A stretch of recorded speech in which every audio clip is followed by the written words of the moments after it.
जोधपुर, जिसे राजस्थान की सांस्कृतिक राजधानी कहा जाता है, शुक्रवार देर शाम को अचानक तनाव की चपेट में आ गया। भीतरी शहर के मकराना मोहल्ले में ऐतिहासिक गणगौर की सवारी और फागर घुड़ला मेले के दौरान माहौल उस समय बिगड़ गया जब कुछ युवकों द्वारा पथराव कर दिया गया। देखते ही देखते उत्सव का माहौल अफरा तफरी और दहशत में बदल गया। स्थानीय लोगों के अनुसार शाम को पारंपरिक गणगौर सवारी निकाली जा रही थी, जिसमें 3 ट्रैक्टर भी शामिल थे। इसी दौरान नशे में धुत 3 युवक बाइक लेकर जबरन जुलूस में घुसे। जब ट्रैक्टर चालकों और स्थानीय युवाओं ने रोकने की कोशिश की तो विवाद बढ़ गया। आरोप है कि युवकों ने अपनी बाइक से ट्रैक्टर को टक्कर मार दी और उसके बाद महिलाओं के साथ बदसलूकी शुरू कर दी और विवाद ने कुछ ही देर में हिंसक रूप ले लिया।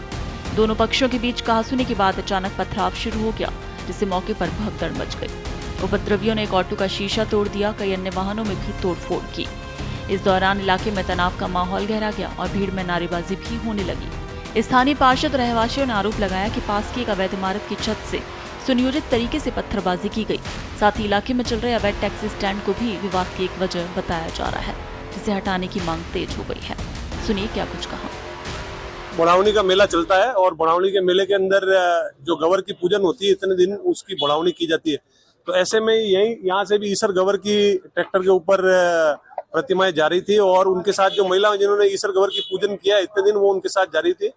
2-3 युवक जो नशे में धुत थे वो मोटरसाइकिल के साथ आके उस ट्रैक्टर की सवारी के अंदर आके टक्कर मारी और उससे कुछ महिलाएं भी चोटिल हुई, कुछ लोगों को भी चोट लगी। ऐसे में जो स्थानीय युवक यहाँ 2-4 खड़े थे उन्होंने उनका प्रतिकार किया तो उन लोगों ने झगड़ा किया और फिर सामने वाली तरफ से किले खाने के ऊपर वाली साइड से उन्होंने पथराव शुरू कर दिया। ऐसे पथराव जब शुरू हुआ तो वापस आपस में टकराट की स्थिति बन गई और फिर जब संख्या बढ़ी तो वो लोग ऊपर के किले खाने के रास्ते से कहीं भाग गए।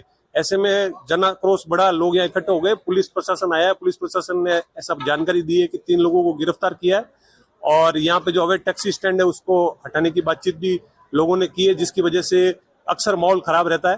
तो ऐसे में कुछ 2-3 बातों पे पुलिस के साथ सहमति बनी है। एडिशनल कमिश्नर साहब ने ये आश्वासन दिया है कि ये जो 3 व्यक्ति पकड़े गए, इसके अलावा भी अगर कोई दोषी होगा तो कैमरों की जांच करके उनको पकड़ा जाएगा। अच्छा, कितने लोग घायल हुए हैं? इसके अंदर 3-4 लोग हिंदुओं के घायल हुए हैं। बाकी उस तरफ की जानकारी हमको होगी नहीं क्योंकि वो उस साइड तरफ थे, तो उस तरफ विजुअल गैप जो है हमारे को था। वहीं घटना की सूचना मिलते ही पुलिस प्रशासन हरकत में आया और भारी पुलिस बल मौके पर तैनात किया गया। मौके पर पहुंचे मनीष चौधरी ने बताया कि स्थिति अब पूरी तरह से नियंत्रण में है।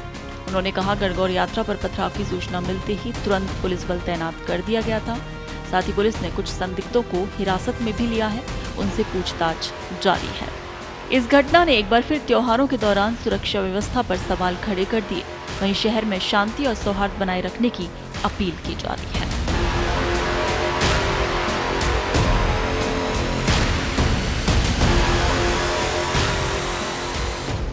देश दुनिया की ताजा खबरें और वीडियोस के लिए अभी डाउनलोड करें पत्रिका ऐप।